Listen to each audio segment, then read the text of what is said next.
Just quickly before we get started, guys, if you've been enjoying the podcast, can I please ask that you consider leaving a 5-star review and subscribing on whatever platform you've been listening? It really helps the podcast grow.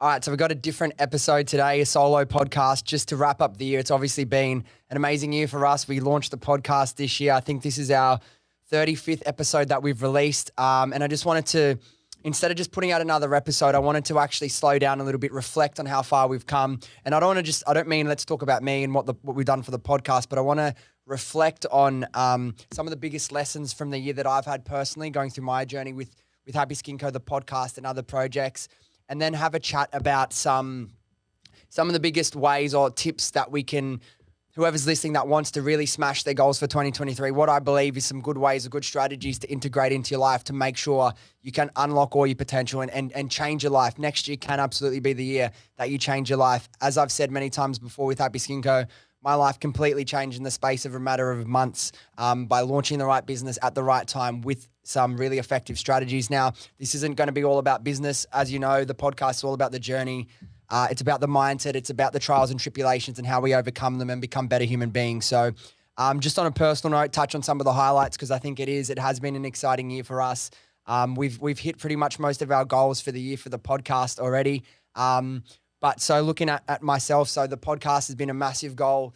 It's been something I've been speaking about doing for the last 3 or 4 years. Honestly, literally, it's been that long on my mind. It's been something I've been so passionate about doing and so excited about. So getting the podcast to where it is today, we've had 33 amazing guests on the podcast. We've had some awesome conversations with entrepreneurs, content creators, artists, actors, comedians, you name it. Next year's going to be even bigger and better in terms of what we're doing with the podcast.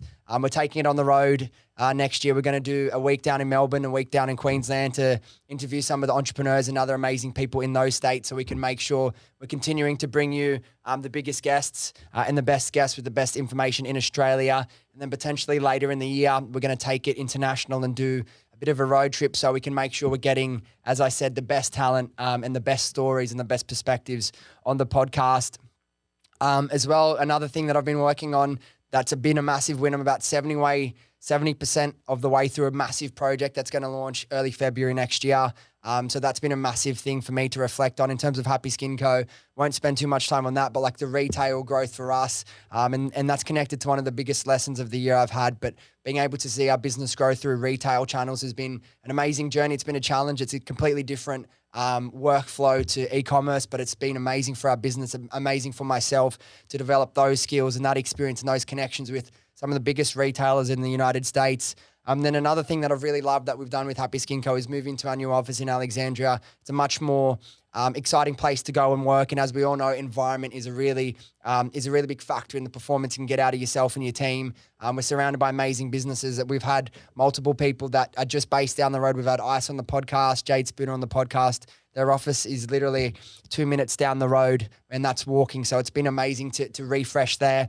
And then for the podcast where we've come, this is the 35th episode that we've released. As I said, we've charted up to number 18 in our category in Australia. So for 35 episodes in, to be able to hit number 18 in our category within Australia is pretty impressive. And we're actually looking at the stats, so over 100,000 impressions on average for every single episode. So that's really amazing for us. Honestly, the whole goal of the podcast for this year was just to be able to get as good as we can at creating awesome content, having good conversations. So next year, really going to, as I said, aim to level up the podcast and grow it. But this year was just about let's have conversations. Let's try to provide as much value as possible to the listeners and everyone who's gracious enough to give us their time. And if you're someone who's even watched just one episode, thank you for doing that. Thank you for giving us your time. I really, really appreciate that. I don't take your time for granted. So I hope we can add value to your life, whether that be education, whether it just be through stories or perspectives or real actionable tips,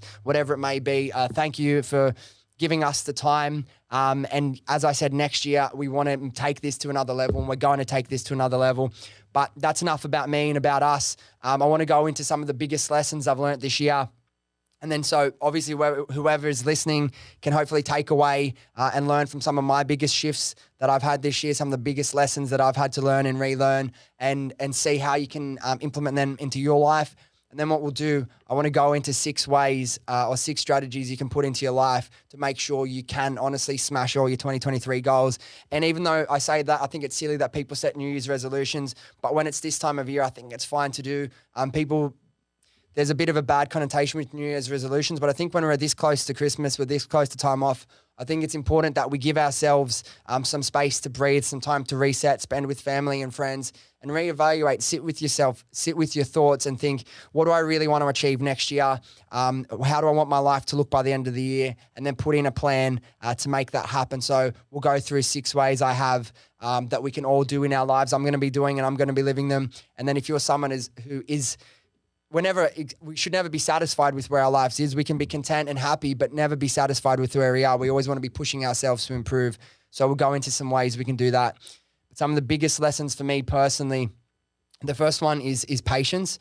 Now, for me, this is something as a very fast-paced guy. I'm sure if you've listened to a few of these podcasts or watched them on YouTube, you can see I am quite a fast-paced person. I talk quite quickly. I've got a million things going through my head at all times, but realizing good things can take time, and you're not going to build, what's the saying, Rome wasn't built overnight. And I know it's a cliche, but realizing that if you want to execute at a certain level, it's okay to be patient. You actually need to be patient. And if you're someone like me who generally wants everything to happen right now, it can be something that can take you many years to learn, but I'm starting to, as we continue to put in the work and things continue to build, I start to realize how important patience is. And patience, the lesson of patience that I've been learning and trying to understand fully, actually integrates and fits in perfectly with the second biggest lesson for me this year, and that's momentum. And you need to really get the value of momentum. You need to be patient. And that momentum, essentially what it is, it's that delayed gratification. Now, you want to keep putting in the work because it compounds. We've all seen the charts of exponential growth. We're at the start. You're going to be growing slowly. The improvements are going to come little by little. But as you keep working, your results and the improvements are going to continue growing and increasing in speed so rapidly. So it's just being able to recognize where you are in life and be aware that the phase of putting in the work, you don't need to attach yourself to those results straight away. But if you can stay consistent and keep going after and working towards what you want, and you're always thinking and having a level of self-awareness, what can I do better? How can I continue to improve it? But you just continue putting in the work and be patient. The exponential growth that I've had with the podcast, with other projects in my life, it really has blown me away. And I remember my old acting teacher, when I was acting, Billy, always used to try and put into my head momentum. And as an early 20s kid, I don't think I fully understood the power of momentum. But if you can understand what momentum can do for your life and how being consistent and disciplined and continuing to put in the reps, it will absolutely change your life. Now, another one of my mentors, Gary, likes to phrase it like this. So macro patience, micro speeds. What that means, patience in the macro. You have a long-term vision. You don't necessarily care exactly how you're going to get there. You're not obsessed every day with why aren't I there yet? Why aren't I there yet? You have the patience because you know what you're going to achieve. You know what the vision is, but in the daily, the micro, the activity is there, the speed. So that's something I've had to try and learn, is how to continue to be myself and put so much energy and enthusiasm and passion into each day, but separate myself from the result, realize things take time, and just continue doing the reps and let the momentum and the exponential growth, which is destined to come, take over. So those are the first 2 ones. Now, the third lesson this is something that's been consistent throughout my entire life. If you heard me speak on any podcasts over the last few years, you'll know this is really important to me, and it's to back yourself no matter what. But not only back yourself no matter what, don't settle for anything other than exactly what you want. And I think that's my biggest purpose in life. The thing that's most important to me is realizing that you can live whatever life you want. You genuinely, the person listening to this podcast, you can make your dreams come true. And I was just some kid, like I said many times before, I didn't grow up with money. I grew up in the suburbs of Western Sydney. I didn't have anything really given to me. Of course, I had a great supporting family and had a roof over my head and food on the table, which is a lot more than most people. But I was just a kid who thought I was going to live a normal life forever. And then I realized that, hey, we actually do have a lot of power and control in our own lives to make our lives whatever they want, whether that be earning a lot of money, whether that be waking up every day and working on your passions. And actually that is more important to me. And that's kind of what I've learned over the last year. Obviously, I've been quite satisfied with the amount of money I've earned for the last 4 or 5 years, obviously. But what I like to define happiness more as now and fulfillment is when I wake up every day. And this is something I had a chat with Ice about as well a few weeks ago when he was on the podcast. And I 100% agree. It's how excited are you to wake up in the morning and start working? I think that's a really great metric and a measure of how happy you are or how successful you are. For me, waking up every day and be excited about what you're working on is success. And if you're working in a job that you hate right now, it honestly can be starting any kind of business, whether it be e-commerce, dropshipping, agency, whatever it may be. And you might not be in love with that first product, but you might love waking up every day and being able to be your own boss and set your own hours and work from home and see your friends when you want to see your friends. Whatever that looks like for you, I'd just start to really encourage you over this time that we have off in between Christmas and New Year's and early into next year, start reevaluating. Honestly, if you could have your life look any sort of way, how would you want it to be? Because I'm telling you right now, you genuinely can make your life that. So figure out exactly what it is you want. As I said, it doesn't necessarily have to be attached to a dollar figure that you earn, and put a plan in place to make that a reality, because I'm telling you, you can make anything come true. I'm a testament to that. There's so many other people who started from a much more difficult beginning than myself, and I've achieved even like so much, like the heights level of success past me. So I'm just one example. I'm actually excited to next year show and document more examples of people that have been able to do that, just so everyone can realize how possible it is to live the life of your dreams. Now, moving on to the next one, and this is more of a business one for everyone who's interested in business, but it's organic content. It's how powerful and important organic content is. It's something that obviously TikTok has been really prevalent over the last 2 or 3 years. But this year in particular, with everything I've done in business, with Happy Skin Co., with some other projects, and obviously with the podcast, just realizing how lucky we are today to have channels like TikTok and Reels, where it doesn't matter how big your following is. If you can create good content and you be consistent and consistently put out good content, you can go viral and your video can be seen by hundreds of thousands, if not millions of people, regardless if you have 100,000 followers, if you have 10 followers, it doesn't matter. So if you're in business or thinking of getting in business or just growing a platform, the power of organic content and making interesting or entertaining, engaging content that adds value to the viewer. Honestly, the potential is endless. And what it's done as well, when I started Happy Skin Co., most businesses kind of found their scale and had their level of success from 2 ways: from influencer marketing, which a lot of the time is going to cost you a lot of money, or from scaling paid Facebook ads. Now, both of those things cost money, right? They take money. If you don't have that sort of budget at the start, TikTok and Reels, being able to create good content and get it to go viral and shown to hundreds of thousands of people, millions of people around the world, it really evens the playing field. So there's no excuse now that if you don't have the budget, you absolutely still, with a couple $100, can buy some products, make some videos, and sell them through a dropshipping site and generally make tens of thousands, hundreds of thousands of dollars of profit. So something I've obviously been aware of being in business, but really understanding the power and how important organic content is and organic content marketing is. It's just undeniable. I've tried to resist it in certain ways because we're just so comfortable and good at doing what we do, but really leaning into it this year, it's been amazing for me. All the projects I'm involved in and the businesses. Now, another one connected to business is diversification of channels. Now, obviously, a lot of people that listen to this podcast, obviously not everyone, is interested in business in some other way, might have your own e-commerce business or want to. And it's something that I've learned over the last couple of years, but this year, seeing the power of diversification of channels. Now, we've had some channels decrease in performance, or we've had some absolutely explode in performance, but just realizing how much like the position the businesses would have been in, my business would have been in, if we didn't look to diversify channels a couple of years ago, is ridiculous, because some of our biggest channels now didn't exist at all 18 months ago. Now, a business in e-com before, if you've been in e-com for a while, you could have started a business and just ran Facebook ads and done tens and tens of thousands of dollars in sales a day, even hundreds of thousands of dollars a day. Now, unless you're one of the biggest in the world and you have a massive product range and product offering, to do that off one channel is going to be very difficult. Obviously, tracking issues across Meta and Facebook, Instagram ads are a big part of it. We don't see the attribution like we used to, so it's difficult to know what campaigns you can really dump thousands of dollars in. So diversifying channels and being able to expand where your sales come in from is super important. Another massive lesson of mine this year.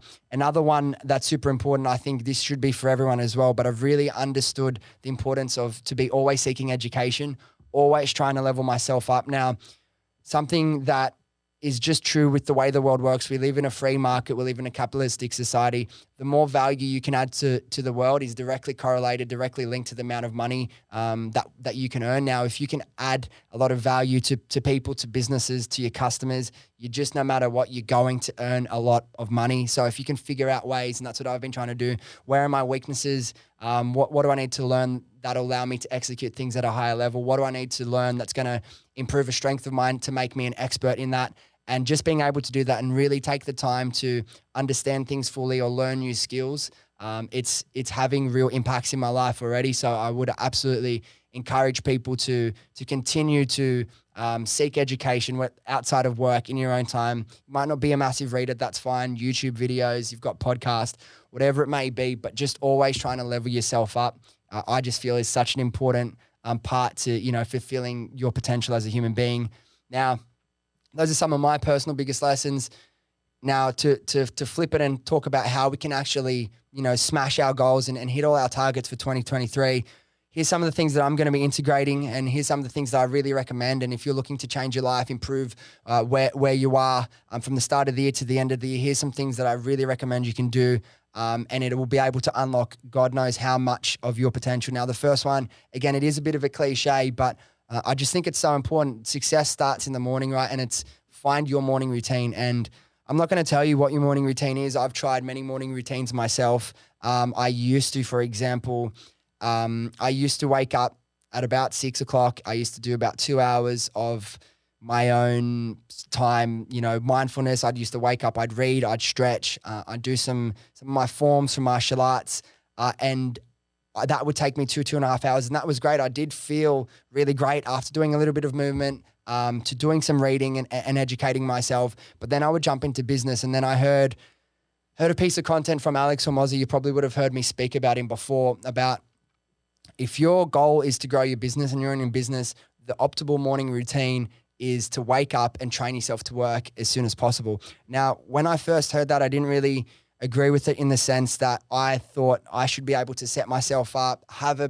beautiful morning, feel good about myself, and then jump into work. And while I think that's going to be really important for a lot of people, I think this is where finding your own morning routine comes into it. There's going to be a million people tell you what the optimal morning routine is. I think to find your morning routine, it needs to be linked to what your goals are or what your biggest weaknesses are. Now, for example, for me, in terms of fitness and training is something that's always going to be a part of my life.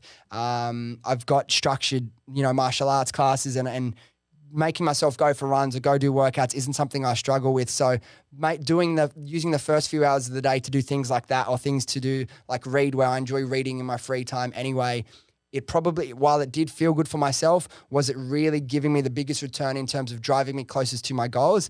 No, it wasn't. So I actually started doing what Alex Hormozi said, and I'd wake up at 5:30 and I'd start working pretty much straight away. I'd have a coffee, and the first 45 minutes, I'll be honest, in the mornings, particularly at the start, I wasn't my sharpest to wake up and dive straight into the most important work. But as I got used to that, and as I'd been awake for 45 minutes, an hour, the amount of work and the amount of things I was able to achieve in the morning, 6 a.m., 7 a.m., while it's peaceful, while there's no one needing me to respond to emails or calling my phone.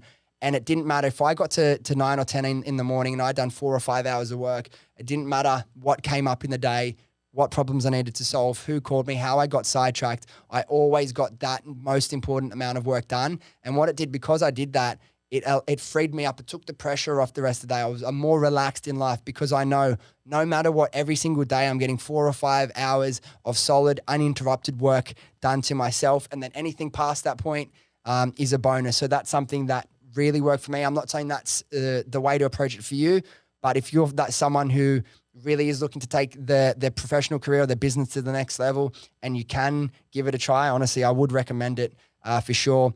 The next point, how to really win next year, how to change your life, smash your goals, is structuring your weeks. Now, again, it can seem obvious, but it's something that I've really leaned into more than ever this year, and that's time blocking everything. Now, I used to just time block, okay, I'm at Happy Skin Co, and then I'll do whatever I want when I'm there, or then I'm training, whatever. But what's really allowed me to achieve more than I ever have this year, literally because I've had so many projects on, I've had to really adopt this time management and structuring of my days and structuring of my weeks more than ever before, because naturally I'm the type of person that's really energetic.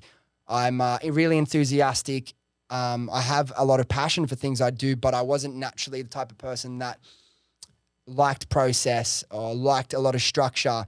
So it wasn't something that I enjoyed or it came to me naturally, but I kind of had to adopt that out of necessity this year just because I had so many competing projects that were competing for my time and attention. And I really was committed to getting the most out of them and achieving as much as I could. So I really went into structuring my time and having nearly everything I do in my calendar. And what that did was obviously allowed me to get everything done or get as much done as possible. But it took the pressure off your head. You just look at your calendar, this is what I'm doing, and it allows you to compartmentalize things easier.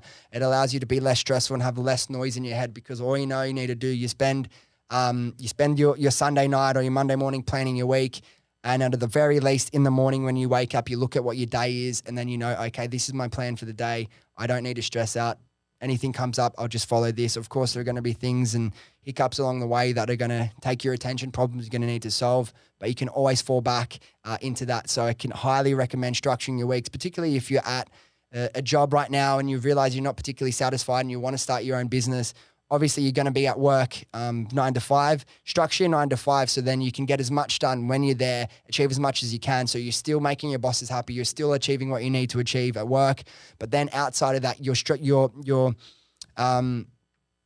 booking in the time for you to work on whatever it is, like your way out of this life, whether it be starting a business or starting a YouTube channel, chasing one of your passions, whatever it is.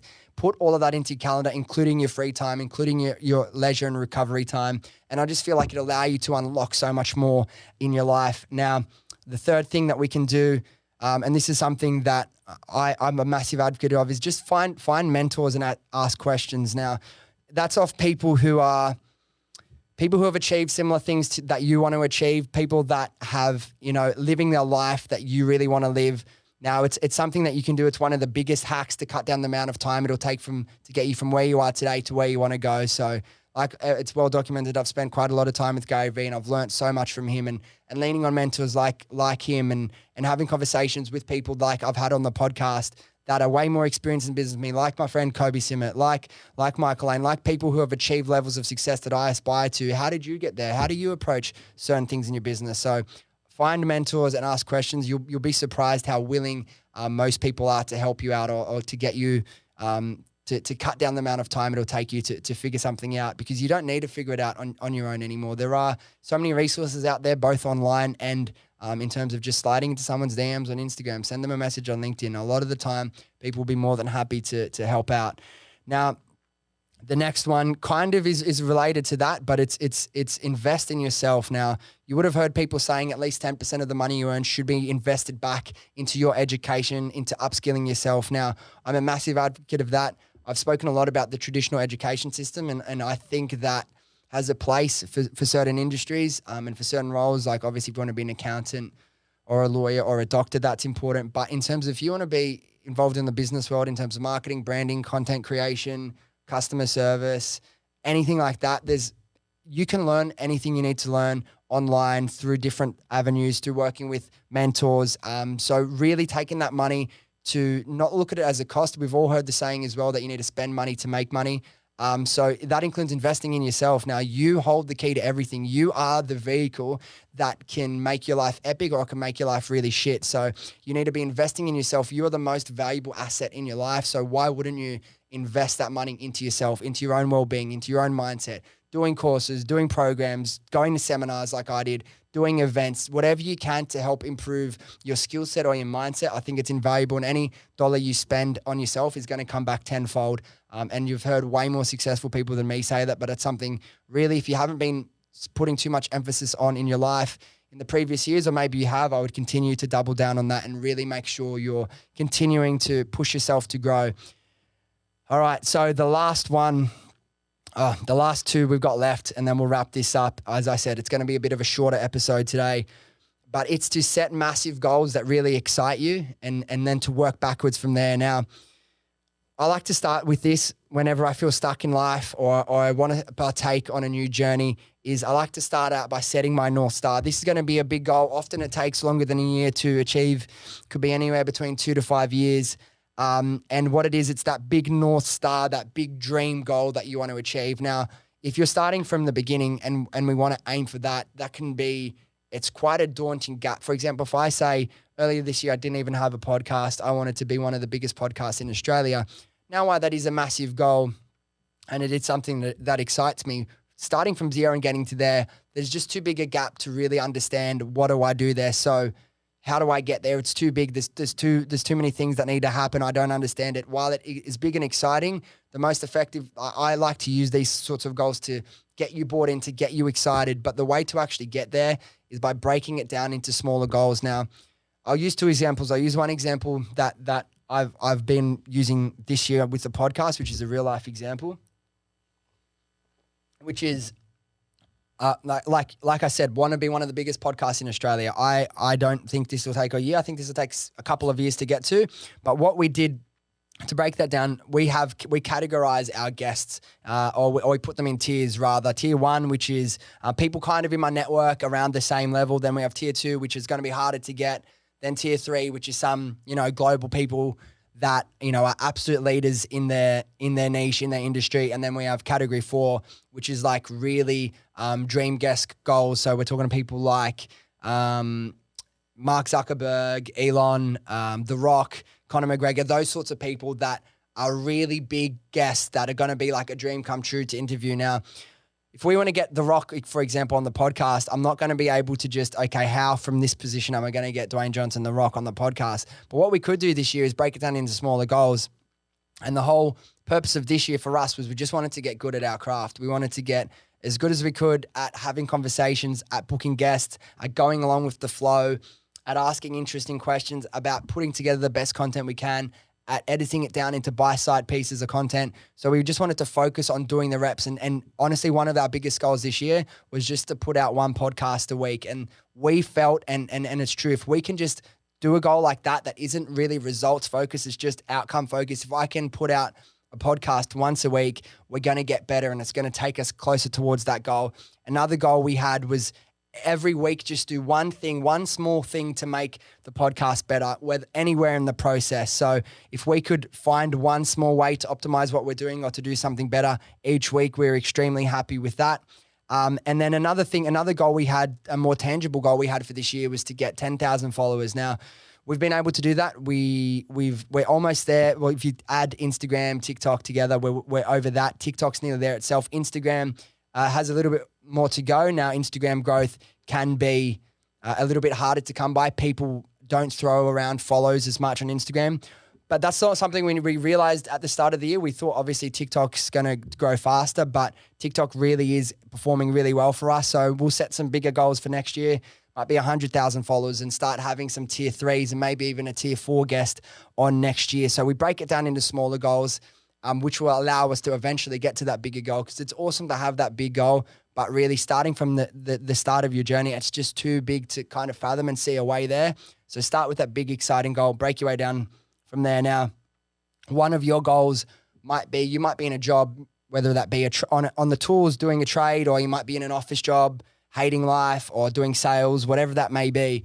If you have a goal for next year that you want to have $1 million brand, so a brand that can generate $1 million in sales per year, some of your goals, so that might be your big North Star goal that gets you really excited. It sounds cool. It's $1 million. If you can make $1 million, you're going to be living a pretty good life. So what you would do, your first goal might be to save up enough money from your job that you're working full-time to start a business on the side. So that might mean you need $500. It might mean you need $5,000. It might mean you need $20,000. But save up as much money as you need to execute the business you want. Then the goal is to launch that business. Obviously, once you've launched that business, the goal should be for you, or could be for you, next goal that I'm going to do to be able to enable me to get to that point of building $1 million brand is I just want to earn enough profit from this business that I can stop working full-time in the job I hate and just work part-time so I can spend more time working on the business. Then once you've got to that goal, okay, I'm here now. I only have to work 2 or 3 days a week.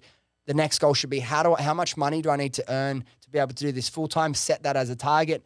and then get to there. Then once you've got to that point and you can go full time, then you can really start targeting the goals of how do I make this $1 million brand. Now, obviously, to get to these outcomes and to hit these milestones, you're going to need to set individual business targets. But if you start, the whole purpose of this is if you start with a big goal that really excites you, that's a way to get out of, for me anyway, when I feel really lost in life, when I feel stuck, when I feel like, what am I doing? I'm just going through the motions. I like to set myself a really big goal that excites me, that I know I'll wake up every day excited to chase.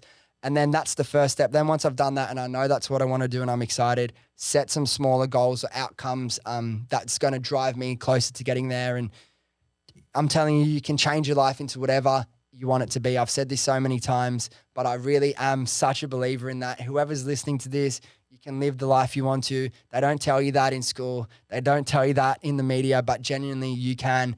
And this will finish up on my last thing that we can do. And I have spoken about this, but once we've set those goals and we've set those targets we want to achieve, visualize yourself achieving these goals and experiencing these moments. Now, I know some people are already into visualization. Some people think it's stupid or it's a bit woo-woo.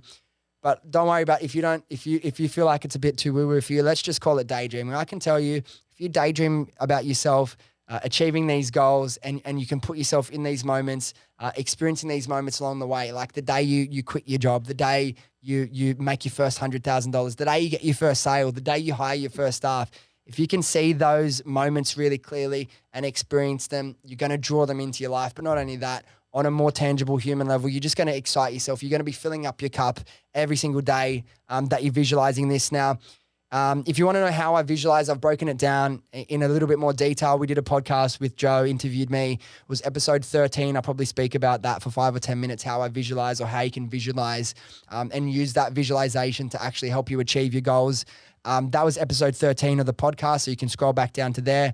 Or at some time in January or February, I'm actually going to put together a YouTube video and walk you through step by step how I've been able to use visualization to absolutely change my life, from some kid living with his parents in the suburbs to being able to travel the world, earn millions of dollars, buy a house, work with Gary Vee, all those sorts of things. And honestly, I know there was a lot of hard work a part of it, and there was obviously luck, great timing, great people around me to support. But one of the biggest things that I swear by that allowed me to change my life was visualization and the law of attraction, and just believing in myself, believing in the dream and the purpose. And then once these things started to happen, they started to fall into place, I realized that the actual potential for this is endless, and I'm not special. The potential for you to live any sort of life you want and achieve any level of success, whatever success looks like to you, is endless. And we need to stop limiting ourselves, and we've got to get rid of limiting beliefs and just realize that the world is so fucking abundant. We can all be able to live the lives we want. We genuinely can. But that's it for now. That's going to be our last episode for the year. Obviously, Christmas is right around the corner. So thank you again to everyone who's been listening. I really appreciate, even if you've only watched one episode, liked one video, I really, really appreciate that. So enjoy you some time off with your family these holidays. I hope you come back next year refreshed. As I said, set some goals, set some targets. I know I'm going to be doing that over the next couple of weeks. I want to do amazing things with the podcast. I want to bring you guys with the team some amazing guests, amazing stories to entertain you, of course, but to educate you as well, to inspire you, and just hopefully leave a bit of an impact on everyone listening. If you're enjoying it, guys, please do me a favor. If you think that there's some value in these lessons or any of these tips, share it with a friend, share it with your best mate, share it with your crew, so we can all obviously, hopefully together, smash 2023. Now, don't let people tell you that New Year's resolutions are bullshit. Yeah, sure, they can be silly, but we're right there now. The New Year's resolution, I don't like using the term New Year's resolution. That is silly, but use this as a time to reset, refocus, set your goals, and commit yourself to becoming the person that you dream to be, and that'll allow you to live your dream life. So as again, thank you guys. If you do listen to the podcast, you enjoy it, do me a favor, chuck a review or a rating on whatever you listen to the podcast, whether it be YouTube, Spotify, Apple. It honestly does help the podcast grow. And I appreciate it. I really do. I appreciate that a lot. If you have any questions, want to chat more, send us a DM on Instagram or TikTok, and we'll have a chat there. But for now, guys, we'll be back in a couple of weeks. Thank you so much for everyone that's been along this year, that supported us, that has sent us messages. Whether you've come to the podcast from following myself or any of the amazing guests we've had on, thank you, and have a really good holiday period. And I'll see you all next year. All right, guys, thank you so much for listening. If you enjoyed this episode or you got something out of it, do yourself a favor, do me a favor, do your friends a favor and share this with them, and they can come along on this journey with us. Thanks again, and I'll see you next time.